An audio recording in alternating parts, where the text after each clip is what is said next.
There are challenges, and as you build, whatever stage you're at, you need to understand those challenges. And as we were saying at the start, market, no one sees more brands than and you see those challenges and you see it from both sides. So I'd really love you to talk about, what kind of gives that little, oh, this is interesting, and so what interests you and what interests the customer? How do brands rise to the top? What's the special elements? What's the special sauce? The special sauce, Tricky yeah. question. I guess the first thing I'd say is when we're looking at a brand, of course we're looking at the hard things like the packaging, the product quality, the pricing, the positioning, sort of assessing all of the things that are on paper. But the fact of the matter is you can't analyze your way to a good brand.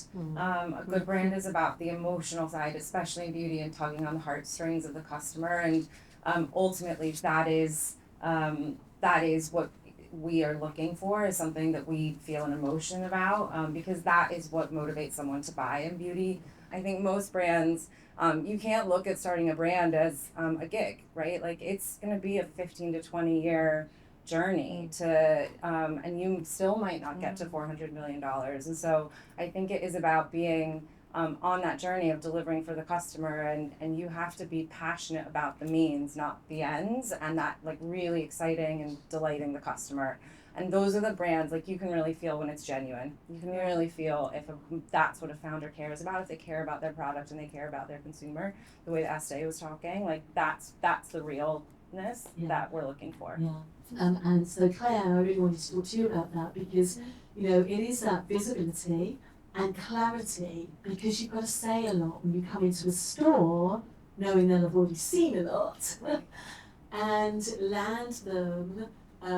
First they've got to find you, and then they've got to be able to shop from you and connect with the stands. What are the things that why is the shopper coming into a store that you understand, and what are the things that you think about to translate into the fixture? We interview the founders ourselves to understand what do they want, what makes you tick, because you are in your gondola end, the glamorous piece of furniture, there needs to be a tiny bit of you. Your DNA needs to sit in that. We know that the vast majority of shoppers going into Space NK, they know they have a shortlist in mind. So help them navigate, help them wayfind to the things that they're actually looking for. Design your shop around the intentional buyer more so than the browser.